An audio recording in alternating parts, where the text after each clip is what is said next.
Bonsoir tout le monde, bienvenue à notre meeting live en cette veille de 1er mai. Oui, salut à tous et à toutes. Normalement, on devrait tous être en train de se préparer à célébrer la fête du travail demain dans les rues, mais ce n'est là pas possible maintenant. Heureusement, on peut faire plein de choses tout de même, chers camarades. Ne pas se voir, ne pas fêter le 1er mai, ce n'est juste pas possible évidemment. D'autant plus que ce 1er mai est l'occasion de mettre les héroïnes et les héros de la lutte contre le coronavirus à l'honneur. Le personnel soignant, les caissières, les chauffeurs de camions, les éboueurs, les livreurs de colis et toutes celles et ceux qui font tourner notre société aujourd'hui. Ce meeting leur est dédié.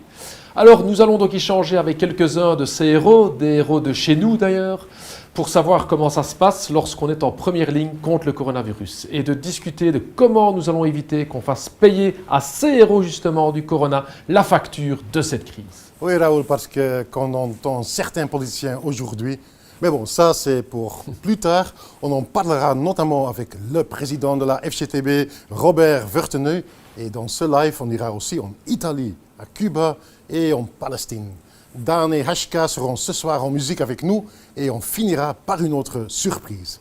En attendant, le graffeur Yvick Fierce est avec nous. Enfin bon, évidemment, il n'est pas avec nous, puisqu'on est chacun chez soi. Mais Yvick Fierce va réaliser en live une œuvre d'art tout au long de ce live. Je suis curieux de voir d'ailleurs le résultat. Allez, on va commencer la soirée et notre première invitée est donc Sophie Merckx, notre collègue députée et médecin en médecine pour le peuple. Et j'espère que Sophie est bien en ligne.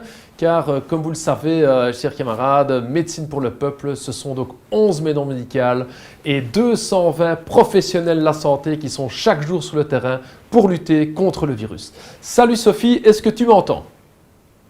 Oui, bonjour. Bonsoir Raoul, je t'entends camarade. Je te remercie Sophie. Donc bonjour. D'abord une question sur la situation en Belgique. Cela fait déjà quelques jours que le nombre de décès diminue. La fin du tunnel, estime-toi, est-ce qu'elle est en vue, cette fin du tunnel?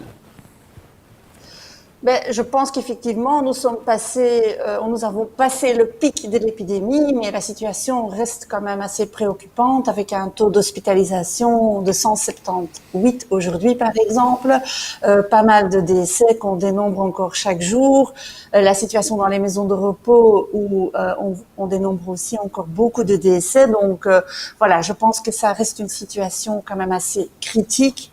En même temps, le confinement aussi a ses effets, donc on voit quand même une souffrance psychique chez beaucoup de personnes du fait de ne pas pouvoir sortir, de ne voir personne ou de parfois rester dans une situation à la maison qui n'est pas l'idéal non plus, beaucoup d'angoisse. Et donc voilà, ces deux situations, il va falloir y répondre et tenir compte des deux aspects. Bonsoir Sophie, une autre question. Donc bientôt, nous allons tous devoir porter un masque dans les transports en commun, à l'école. Et nous recevons beaucoup de questions là-dessus. Donc quel masque faut-il utiliser, Sophie? Et est-ce que ça fonctionne vraiment, un masque comme ça? Et comment les utiliser de façon sûre, Sophie?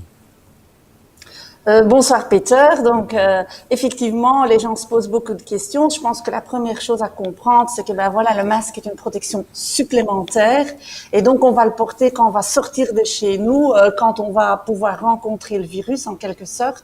Et donc c'est important avant de mettre le masque de bien se laver les mains. Donc on lave bien les mains. Il y a des tutos pour ça aussi.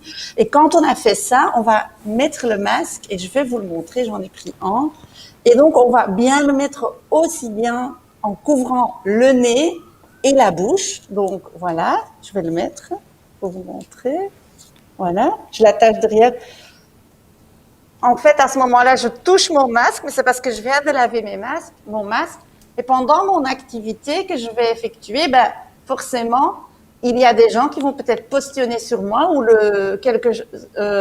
des postillons, des choses risquent de venir sur mon masque. Donc, je considère ça comme la surface contaminée. Et donc, quand je touche, il faut que je relave mes mains immédiatement.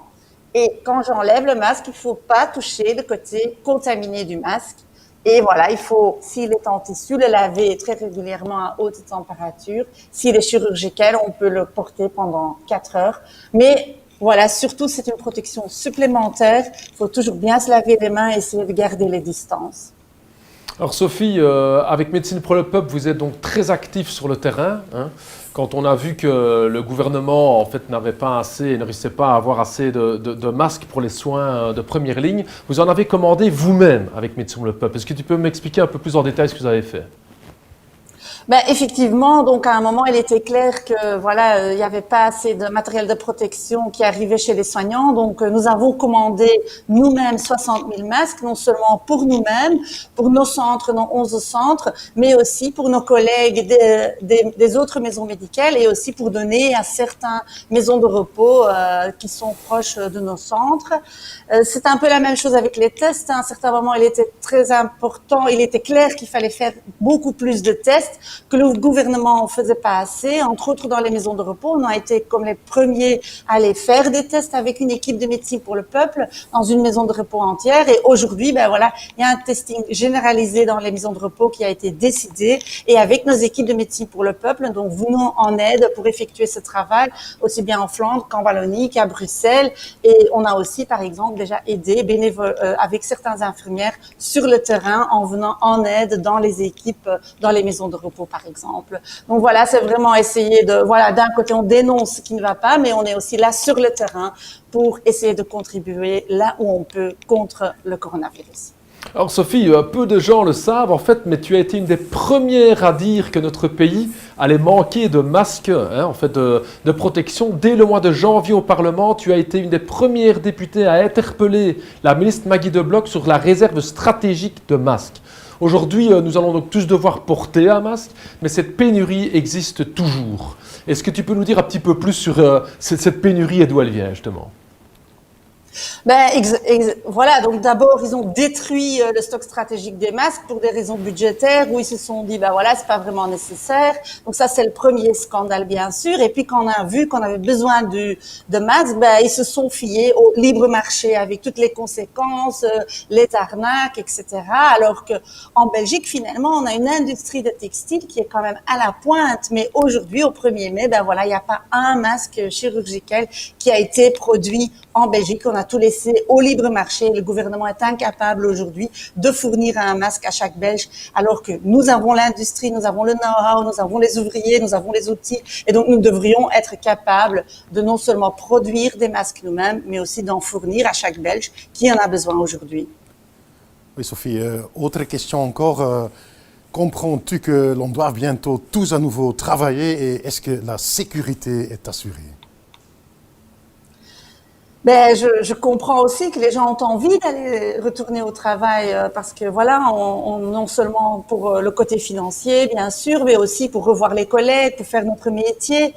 Et en même temps, voilà, moi je conseille aux gens d'être fort vigilants parce qu'il faut quand même vraiment être attentif si les mesures sanitaires sont réellement appliquées. Et si c'est pas le cas, ben voilà, n'hésitez pas à avertir la délégation syndicale ou votre syndicat. N'hésitez pas à frapper sur la table parce que forcément, si on applique les mesures de sécurité sanitaire, ça veut dire que ben voilà, le travail va aller plus lentement. C'est comme ça, c'est nécessaire pour notre santé. Donc, soyez vraiment vigilants à cela, je dirais. Ben voilà un message qui est très clair.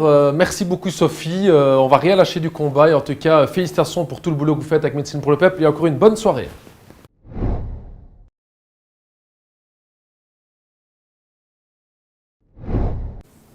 Voilà, chers camarades, donc nous sommes toujours en live, live consacré aux héros et aux héroïnes de la crise du coronavirus. Et on continue à faire le tour de celles et ceux qui sont en première ligne. Mais d'abord, partons en Italie rencontrer des héros très spéciaux. Lorsque la crise du coronavirus a éclaté en Italie, le pays a réussi une aide inattendue. 50 médecins et infirmières sont venus de Cuba pour apporter leur aide à l'épicentre européen de la pandémie. Aujourd'hui, nous sommes avec eux en direct d'Italie.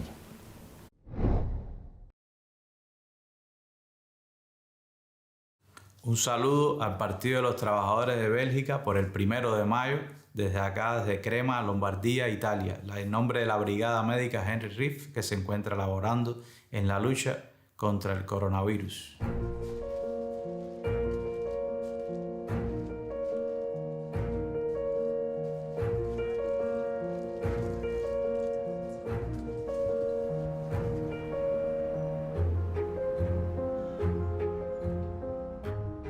y fue el pueblo, el gobierno italiano quien pidió esa ayuda al resto del mundo, y nosotros por supuesto no pensamos ni un minuto en ofrecer.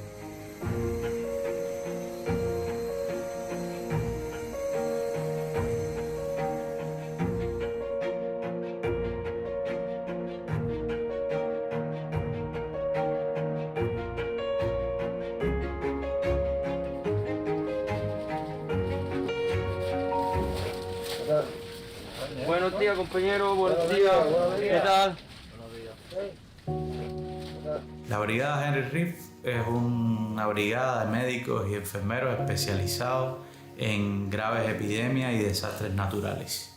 Se fundó en el año 2005 y fue a raíz del huracán Katrina que ocurrió en los Estados Unidos. Más recientemente, muchos miembros de nuestra brigada, 31 de los miembros de nuestra brigada que se encuentra hoy acá en Lombardía, participó en la lucha contra el ébola en África Occidental. Muy peligrosa, sí, pero también, y muy riesgosa, pero también muy importante para la humanidad porque se logró contener esa epidemia en África y que no ocurriera lo que está ocurriendo hoy, que es una pandemia que está azotando al resto del mundo. En este momento es primera vez que venimos a un país europeo donde hay mucho más desarrollo en el área de la medicina y en el área industrializada también, pero igual estamos prestando servicio al pueblo y el ser humano es igual en todas partes del mundo. Tiene sus valores y tiene también la necesidad de que se le preste atención. Nosotros no nos consideramos héroes, nos consideramos que estamos dando un modesto esfuerzo y contribuyendo con ese compromiso que hemos tenido siempre de salvar vidas y el compromiso de tener el principio de solidaridad y humanismo con los pueblos.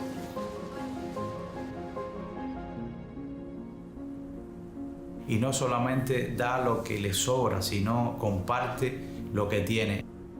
Así esto que tenga sea poco, pues es capaz de compartirlo con el resto del mundo porque sabe que todo el mundo necesita una cuota de solidaridad.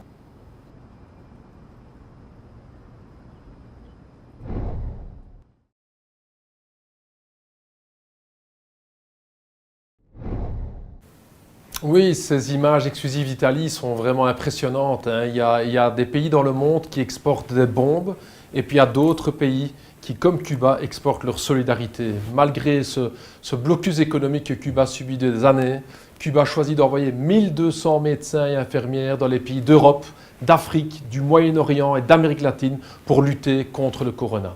Nous partageons ce que nous avons, disent les Cubains. Ben moi j'ai envie de dire respect au peuple cubain pour cette solidarité. On dit souvent que ce n'est que dans le noir qu'on voit les étoiles. Et le personnel soignant sont ces étoiles. Mais il y en a tellement d'autres héros qui font tourner notre société aujourd'hui. À qui diriez-vous aujourd'hui respect?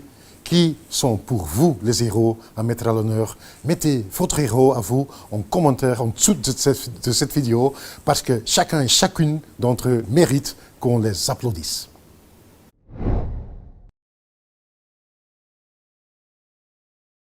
Applause.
Oui, ça fait vraiment chaud au cœur de voir toute cette solidarité qui vient de toute la société, hein. Ces applaudissements à 20 heures, les danses devant les maisons de repos, toute cette solidarité qui fait vraiment chaud au cœur, qui est vraiment émotionnelle. Certains prétendent que l'homme est un loup pour l'homme, mais quand on voit ce qui se passe aujourd'hui, il est clair que c'est totalement faux.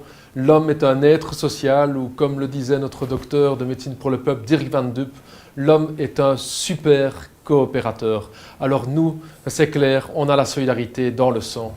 Et donc vous savez ce que nous avons reçu? Nous avons reçu beaucoup de messages depuis le début de la crise. Des milliers de personnes nous envoient des messages à propos de ce qu'ils font, sur leur situation au travail, sur les petits gestes de solidarité. Il y a tant de héros et de héroïnes. Dans les commentaires en dessous de ce live, vous avez aussi été nombreux à nous dire qui sont vos héros.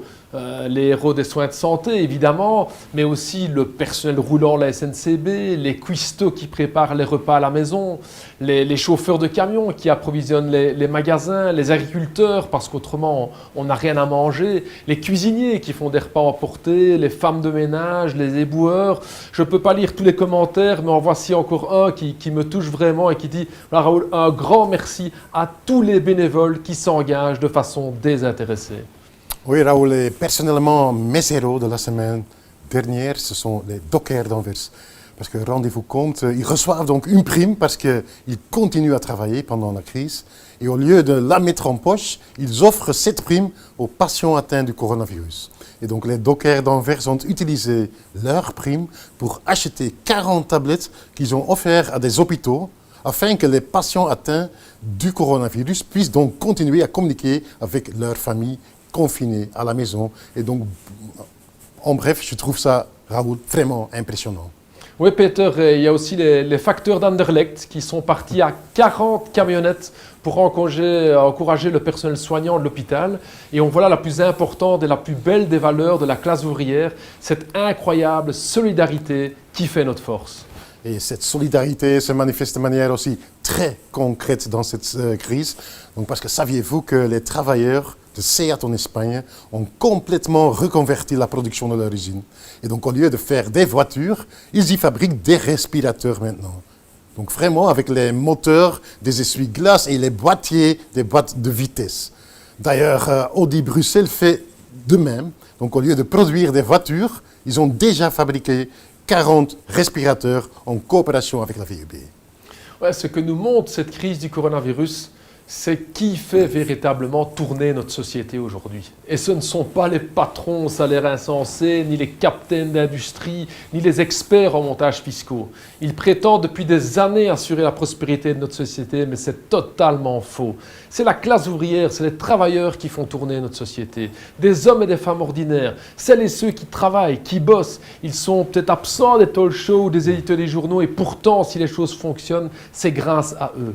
Ces héros et héroïnes ne méritent pas seulement des applaudissements à 20 heures, ils méritent le respect et surtout une amélioration durable de leurs conditions de travail et de vie. Et avec le PTB, nous allons continuer à nous battre pour cela, camarades.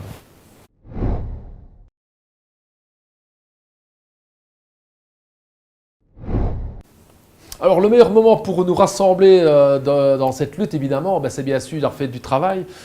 Normalement, nous devrions faire la fête dans les rues d'Anvers, de Bruxelles, de Liège, de Charleroi et d'ailleurs, mais avec ces 2 jours de festival en ligne, nous sommes quand même ensemble pour fêter la fête du travail. Bonjour donc à toutes celles et ceux qui viennent de nous rejoindre ce soir pour ce live show. Alors bien sûr, le 1er mai est un jour de lutte du monde du travail, mais c'est aussi ce jour de fête. Et il ne peut pas y avoir de 1er mai sans musique. Le 1er mai, c'est de l'ambiance, c'est de la chaleur. Alors on bavarde, on boit un verre avec les amis du syndicat et c'est pas parce que cette année cela se passe en ligne qu'on va zapper cet aspect festif. Et donc nous avons un premier invité musical pour nous ici ce soir dans ce live show. Nous sommes très heureux de l'avoir avec nous pour encourager nos héros. Je vous présente et merci beaucoup d'être là. Voici Dan.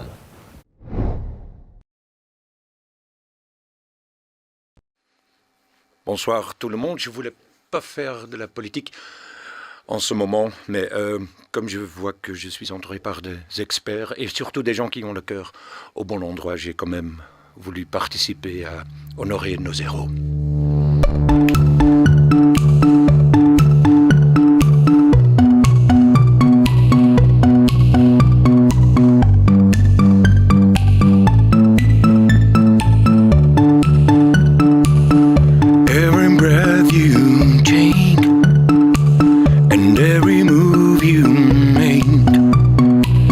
Every bond you break, every step you take, I'll be watching you.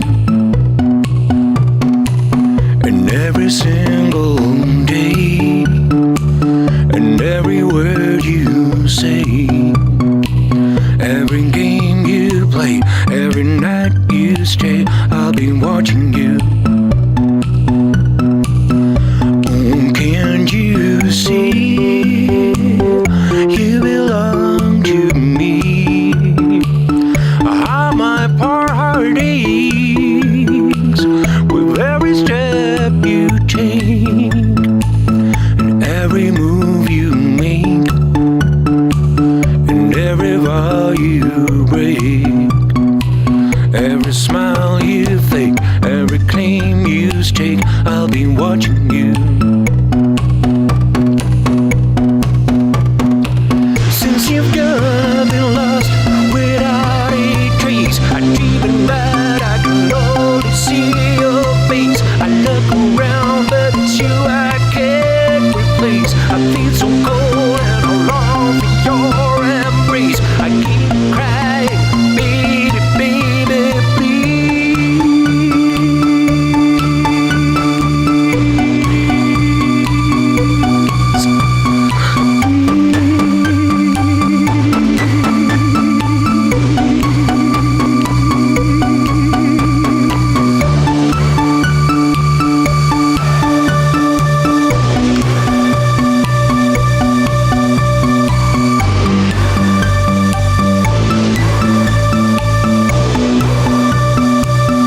Oh, can't you see?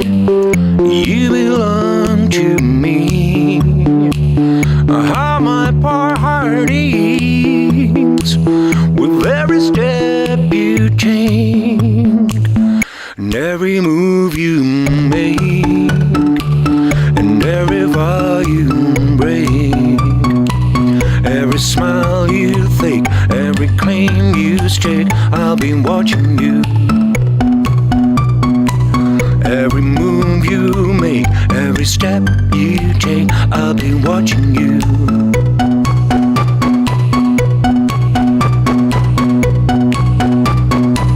With every breath you take,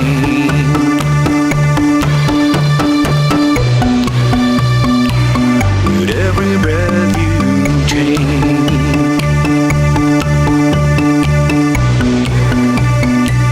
with every breath you take. Don't stand so, and don't stand so, don't stand so close to me. Don't stand so, don't stand so, don't stand so close to me. Don't stand so, don't stand so, don't stand so close to me.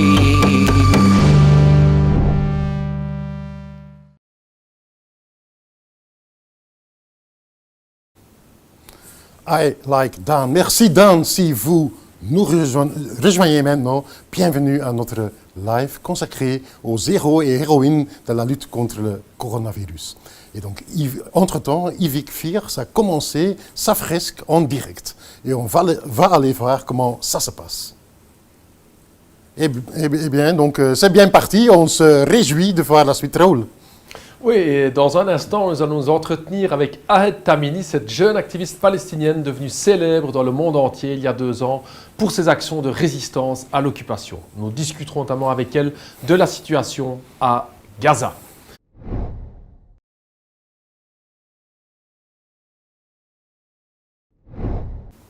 Alors les choix que nous faisons maintenant sont cruciaux pour remettre notre société sur les rails en toute sécurité. Que va-t-il se passer lorsque nous sortirons du confinement?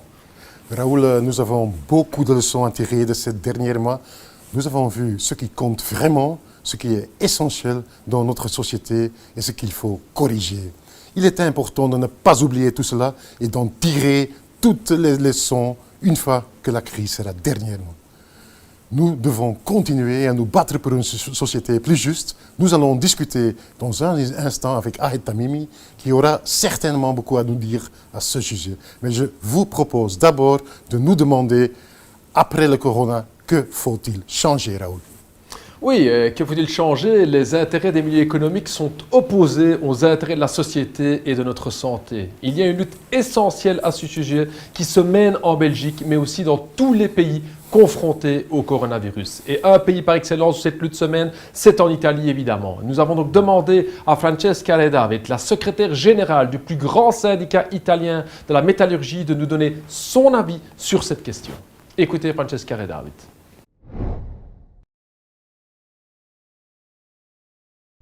Questa è la prima volta che vivremo un 1° maggio in solitudine. Il 1° maggio, la festa dei lavoratori, nasce da una battaglia collettiva internazionale, come sappiamo, la conquista della riduzione dell'orario d'8 ore, e farlo oggi in una condizione di solitudine e di distanza ci pone in una condizione che non avevamo mai conosciuto fino ad oggi. E credo che in questa fase ci siano molti rischi per adesso e per il futuro, perché ora viviamo l'emergenza sanitaria, i rischi per il lavoro, per l'occupazione, e ci avviciniamo alla fase della ripresa produttiva in cui i rischi sono quelli che vengano cancellati i diritti contrattuali, le conquiste del contratto nazionale, i diritti sindacali, il diritto di assemblea. Contro un'impostazione di questo tipo noi non possiamo fare altro che rimettere insieme le persone a livello nazionale e a livello internazionale, tenere stretti i legami, proporre un diverso modello sociale, un diverso modello di sviluppo, una diversa capacità di tenere al centro appunto le persone, l'ambiente e la salute. Noi dobbiamo essere capaci insieme di affermare e di dire che anche nell'era digitale questa crisi ha dimostrato la centralità delle persone, delle lavoratrici e dei lavoratori, di tenere questa centralità e appunto di gestire collettivamente con un punto di vista diverso un rovesciamento di paradigma che tenga al centro le persone.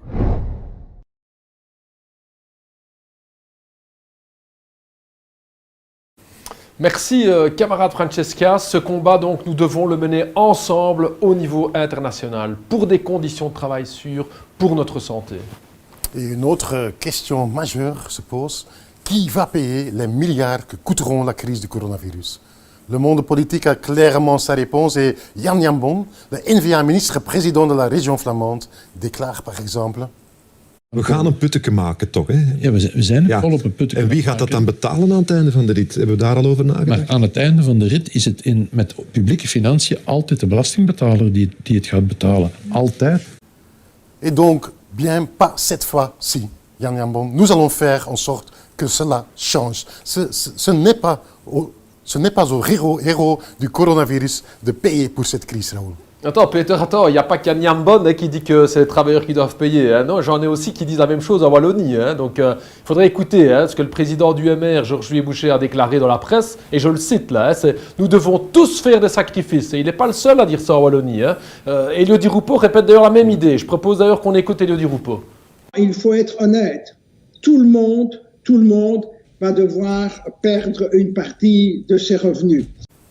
Non, Elio. Non, pas tout le monde va perdre une partie de ses revenus. Ça, c'est pas digne de la gauche. Il n'est pas question de dire ça. Il y a une bien meilleure alternative, Elio. Nous, ce qu'on propose, c'est une taxe du corona exceptionnelle de 5% sur toutes les fortunes de plus de 3 millions d'euros. Ça rapporterait 15 milliards d'euros. Et ça demande juste un peu de courage politique pour ne pas faire payer les travailleurs, justement, mais ceux qui en ont les moyens. Il faut arrêter. Allez, c'est pas possible. Taxer les grandes fortunes de manière un peu plus juste, c'est ça la solution. C'est le moment de le faire. Que nous montre cette crise du coronavirus, Elio, c'est que le capitalisme est un échec, que le libre marché ne fonctionne pas et que ce sont les gens ordinaires qui font tourner la société. Après le corona, nous devons rendre la société meilleure et plus juste. Et c'est ensemble que nous devons nous battre pour réaliser cela. Robert Vertenoy, président de la FGTB, est chez lui d'ailleurs et il a quelque chose à nous dire sur ce sujet-là. Je vous propose d'écouter notre camarade Robert Vertenoy.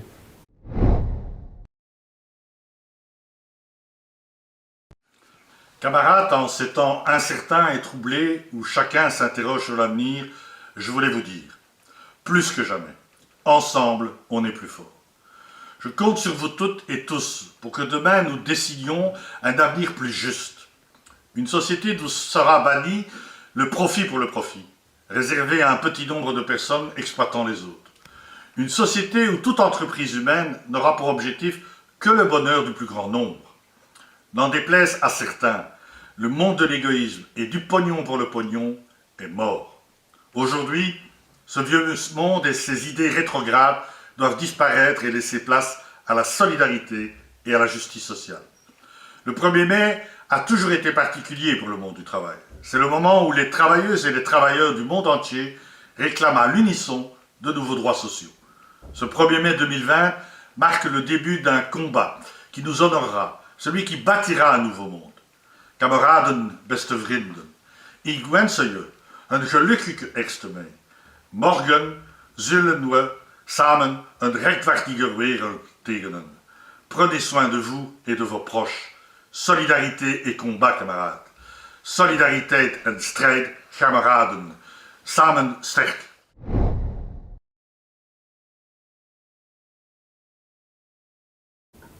Oui, merci Robert pour ton message du 1er mai. Je pense qu'il est clair pour tout le monde que les héros sont en train d'accomplir un travail essentiel dans les soins, dans tous les secteurs touchés, dans les magasins, dans les transports, dans la production. Je pense que quand nous serons sortis de la crise du coronavirus, nous devrons être déterminés pour éviter qu'on nous fasse payer la facture.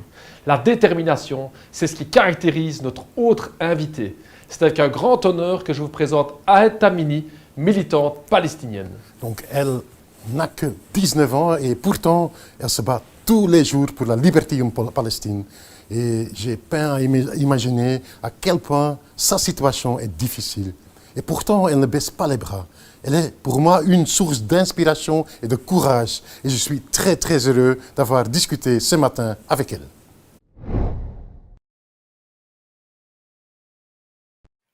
Salut Ahed, moi c'est Peter du PTB en Belgique. Comment vas-tu? الحمد لله احنا كلنا تمام مناح وقاعدين في البيت يعني في شي نعمله عشان الحجر الصحي. Voilà, aujourd'hui la Palestine est également en confinement, mais pour enrayer la propagation du coronavirus, mais cela fait de toute façon très longtemps que les Palestiniens vivent sous l'occupation israélienne. Et presque 14 ans que Gaza est pratiquement coupé du monde extérieur par le blocus israélien. Et non, maintenant, un confinement vient s'ajouter à cela. Et donc, la question, c'est comment faites-vous pour tenir le coup et à quoi ressemble la vie en Palestine aujourd'hui? يعني الواحد خلص فيش أي حدا بفلسطين تعرض لأنه ينسجن، تعرض لأنه يضل في البيت بسبب منع التجول اللي كانوا يعملوه. يعني الإشي صار جزء من حياتنا. طبعا الواحد صعب يتعود على هاي الشغلات.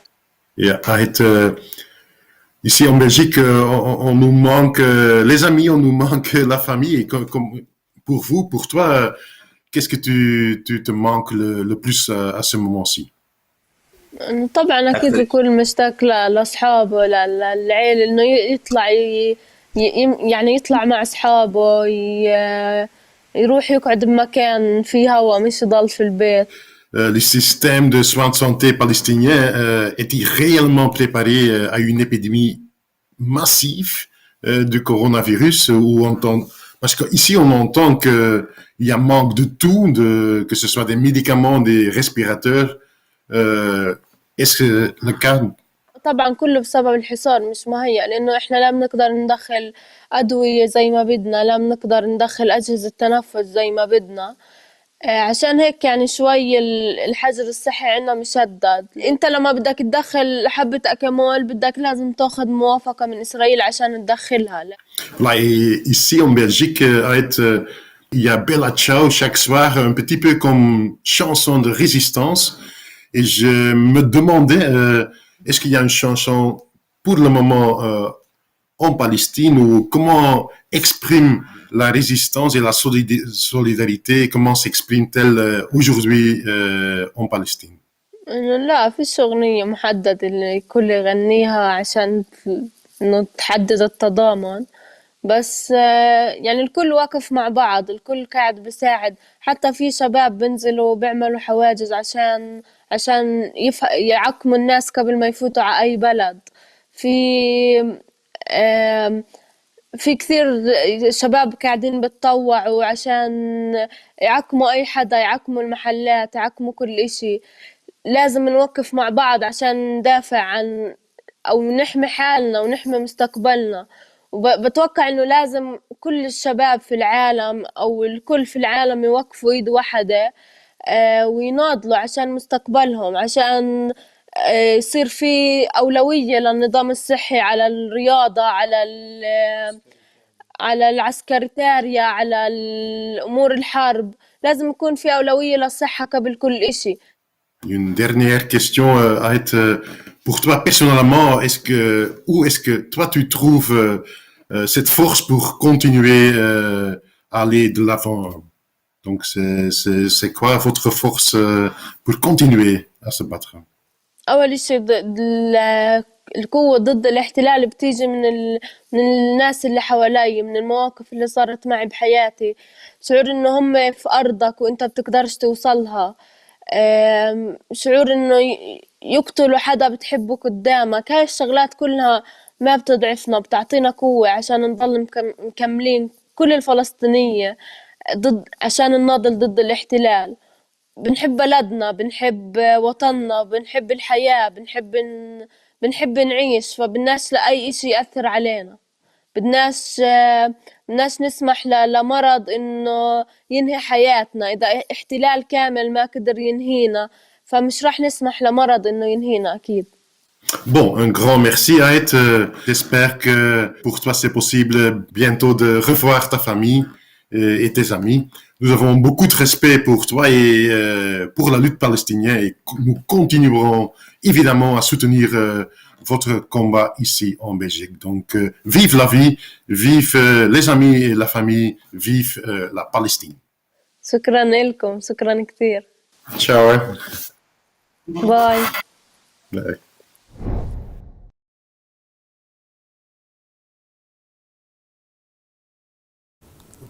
Voilà, nous aimons la vie et vraiment, nous ne pouvons pas laisser tomber la Palestine en 7 ans de crise.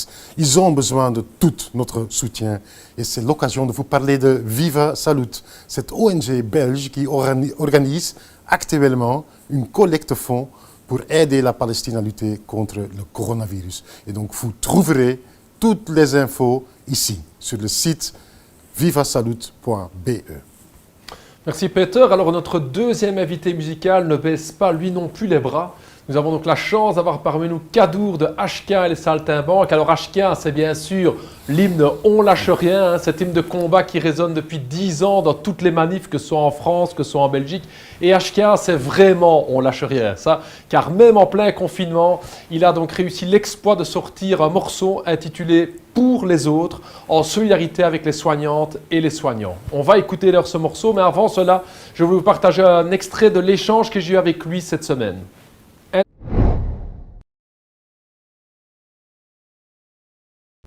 Alors, Kadour, on approche du 1er mai. Est-ce que ça signifie quelque chose pour toi, le 1er mai? Moi, en tant que, il y a toujours deux choses. Il y a moi, en tant que, j'allais dire, être humain, citoyen, je suis né à Roubaix, je suis un prolo, mais d'une famille ouvrière. Donc voilà, l'univers des travailleurs et la fête des travailleurs, et c'est quelque chose, avec une chose avec laquelle j'ai grandi. Et puis après, en tant qu'artiste, on en a fait des concerts, que ce soit sur des scènes ou sur des camions ou en manif les 1er mai. Je les compte même plus. Donc c'est des mouvements, c'est des moments extraordinaires de fraternité, de remobilisation où on se redonne plein de motivation pour dire on repart au combat quoi. Donc ouais, c'est sûr que là ça va faire bizarre le 1er mai à la maison, ouais. Ça c'est clair, c'est pour ça qu'on essaie un peu de réintroduire cette ambiance de 1er mai à travers les ondes, hein, pour un peu se déconfiner mentalement. Ouais, on lâche rien. Exactement. Dans cette période là où on est confiné, on se dit il y a tout ce qui se passe en ce moment, ça nous donne raison sur chacun des points sur lesquels on s'est battu ces 10 dernières années. On peut prendre sous l'angle climatique, sous l'angle social, sous l'angle des services publics, sous l'angle de la défense du personnel hospitalier, de la lutte contre la finance, contre la marchandisation du monde. Enfin, chacun de ces points, tu les prends et tu dis on avait raison, et tu coches. T'es confiné et pourtant dans ce confinement, tu nous sors un morceau pour les autres. C'est un hymne à tous ceux qui continuent à nous soigner. Qu'est-ce qui t'a fait décider de faire ce morceau-là maintenant? tu voulais démontrer quoi avec ce morceau-là dans ce moment-ci pour les autres? Pour moi, c'était à la fois, on peut pas être dans le, à la fois soutenir et accompagner ce soutien, évidemment, en disant bah oui, ce sont nos héroïnes et nos héros, mais pas depuis 10 jours.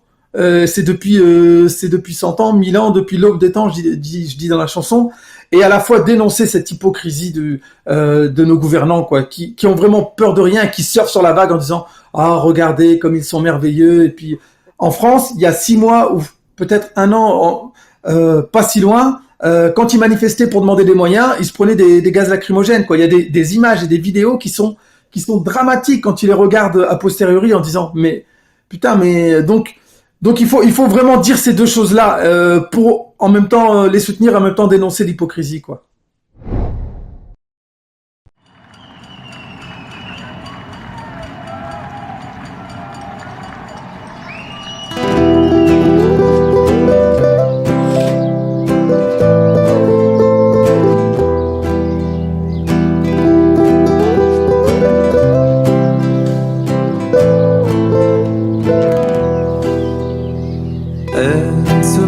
Pour les autres, ils se battent pour les autres.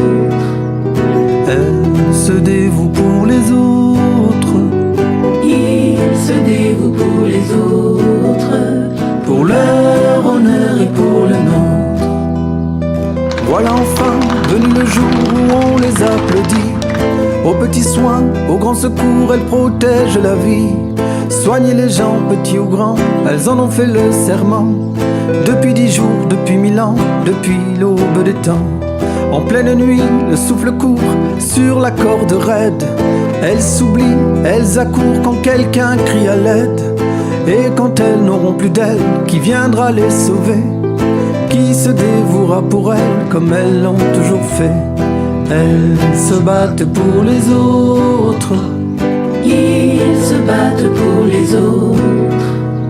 Elles se dévouent pour les autres, ils se dévouent pour les autres, pour leur honneur et pour le nôtre. On les aime, on les admire, mais voilà qu'elles réclament qu'on les aide à nous guérir, et soudain c'est le drame. Des masques et des gants pour faire face, demande-t-elle la lune, en première ligne et sans défense, au comble d'infortune. Rendons-nous compte, c'est une honte, comme on les expose. On les essore un peu plus fort, jusqu'à l'overdose. Et quand l'une d'elles un jour se plaint, le président réplique: il n'y a plus de moyens pour l'hôpital public. Elles se battent pour les autres, ils se battent pour les autres. Elles se dévouent pour les autres, ils se dévouent pour les autres, pour leur honneur et pour leur... Alors pourquoi il y a encore moins de 2% cette année par rapport au taux d'activité qui augmente de 4%? On diminue les budgets. Non, on les diminue, je suis désolée, ça vient d'être publié les chiffres de Madame Buzyn. Les chiffres sont baissés. Et en tout cas, au quotidien, il y a des fermetures de lits dans les services. Des fermetures de services faute de personnel. On a besoin de moyens, on a besoin de personnel. Il y aura un jour d'après, il y aura demain. On y sera, nous sommes prêts, et de nos propres mains nous bâtirons ce monde où règne l'entraide et le secours, où celles qui soignent et qui enseignent recevront chaque jour la protection qui leur est due, notre reconnaissance. Que leur vocation ne soit plus la cause de leur souffrance. Au crépuscule d'avril, qu'enfin les choses changent, que l'on ne mette plus en péril la santé de nos anges. Elles se battent pour les autres, ils se battent pour les autres. Elles se dévouent pour les autres, ils se dévouent pour les autres, pour leur honneur et pour le nôtre. Elles se dévouent pour les autres, pour leur honneur et pour le nôtre.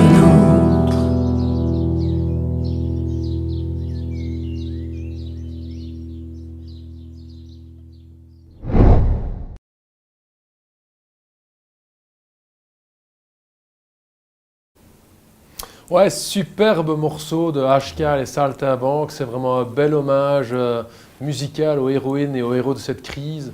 En attendant, j'imagine que la fresque est presque finie. Oui, ben voilà, je pense qu'elle est finie. Ben c'est impressionnant, là, hein, cette belle fresque qui a été faite.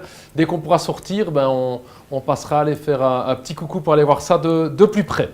Absolument, Raoul. Et avec ce live, nous voulions attirer l'attention sur nos héros et faire passer ce message. Lorsque le coronavirus sera derrière nous, préservons l'humanité et la solidarité que nous vivons actuellement, car ça, c'est notre force. Nous sommes des êtres profondément solidaires, Raoul. En effet, Peter, c'est par la coopération que se font les plus belles choses, et nous avons un autre exemple très très fort de cela. Il y a 2 semaines, vous le rappelez, nous avons demandé de participer au Bella Ciao Challenge, notre challenge pour encourager nos héros et nos héroïnes. Et tout le monde s'est demandé qu'est-ce qu'on allait faire de toutes ces vidéos. Vous avez été tout de même très nombreux à participer et le résultat est assez incroyable. Plus de 1000 vidéos ont été envoyées, c'est vraiment du jamais vu, même Peter a chanté, donc c'est quand même formidable. Et ce soir, nous diffusons le film en avant-première. Oui Peter, moi aussi j'ai chanté, je me suis lancé dans l'exercice aussi. Et donc en avant-première ce soir, on va diffuser le produit formidable de cette expérience et il sera également disponible demain dès 9 h sur Facebook. Donc n'hésitez pas à le partager dès demain et encore merci d'avoir été si nombreux à participer. Regardons ensemble le Bella Ciao Challenge.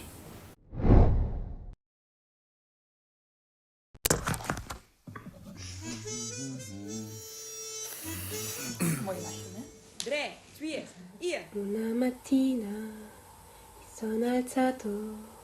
Oh bella ciao, bella ciao, bella ciao, ciao, ciao. Una mattina mi sono alzato e ho trovato l'invasor.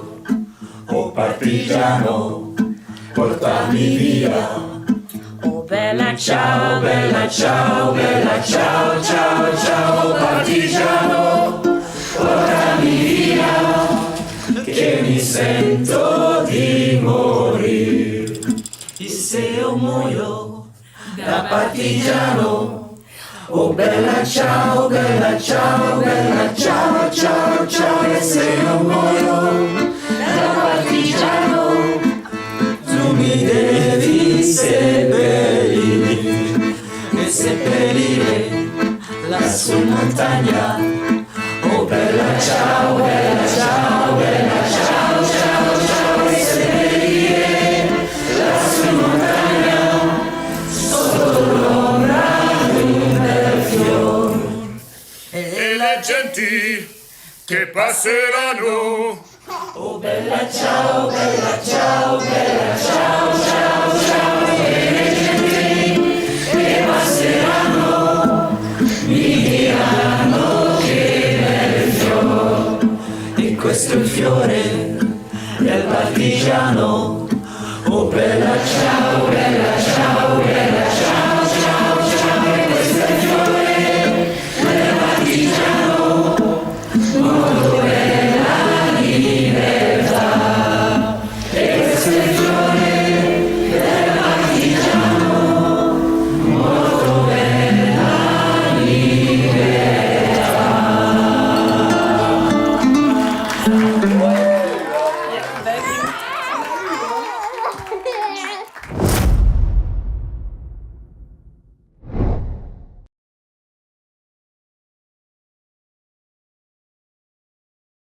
Et voilà, notre live touche à sa fin, Raoul. Merci donc à tous et à toutes d'avoir participé. Et ce n'est pas encore terminé, camarade président, car notre DJ arrive pour nous faire danser et pour la fête avec vous. Alors vous pouvez le suivre sur www.ptb.be/nohero et dès demain à 11 h, vous pourrez regarder mon discours du 1er mai sur ma page Facebook. Pour clôturer ce live, un dernier hommage à toutes celles et tous ceux qui nous permettent de tenir le coup en ces temps confinés. Une reprise de notre Brel nationale pleine d'humour. Place à T'as voulu voir le salon. Bonne fête du 1er mai à tous. Ciao, ciao tout le monde.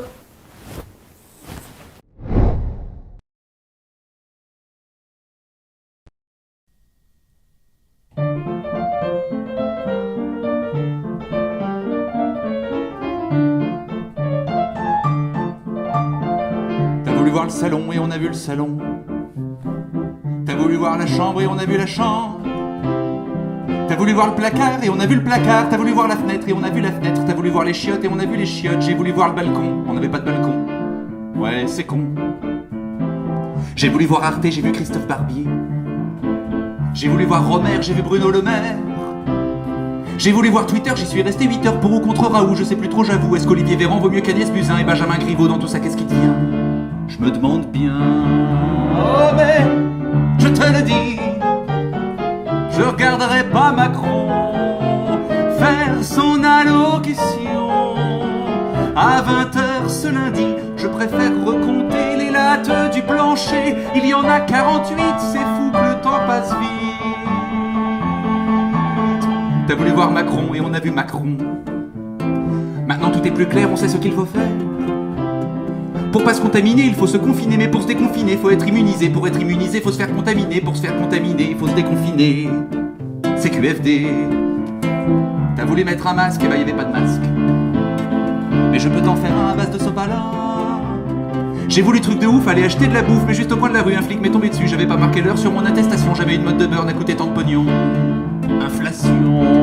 Oh mais Macron a dit, chauffe personne, il faut rester chez vous, quitte à devenir fou. On doit rester unis pour sauver la nation et l'hôpital public et la pigmentation de la barbe d'Édouard Philippe. Tu veux voir le JT? Waouh, la chouette idée. Je te laisse 10 minutes max pour finir les Xanax. Le pays est en guerre, on ferme toutes les frontières, déficit, récession, des chômeurs par millions. On est en plein cauchemar, mais place du Panthéon, on a vu des canards, si c'est pas mignon. Et en plus, c'est bon, rôti. Alors à ce qui paraît, faut tenir jusqu'au 11 mai. Qu'est-ce qu'on va pouvoir faire de tout ce temps offert? On a déjà tué le chat, ligoté les enfants, dénoncé le voisin qui va voir ses parents dans un EHPAD pourri du côté de Charenton, vivement que ce soit fini, qu'on se confine en prison. Pour de bon. Oh mais Macron a dit l'ancien monde c'est fini. Débloquons des crédits pour les plus démunis. En septembre prochain, s'il continue comme ça, on le verra avec un joint à la fête de l'UMA. À 20h, il faut se mettre à gueuler à la fenêtre pour soutenir les soignants en galère d'équipement. C'est les mêmes l'an passé qui se faisaient tabasser par la marée chaussée pour avoir du budget. Maintenant c'est des héros, moi je leur tire mon chapeau si avec tout ça ils tiennent pas un peu schizophrènes. Pourvu qu'ils tiennent, qu'on s'en souvienne.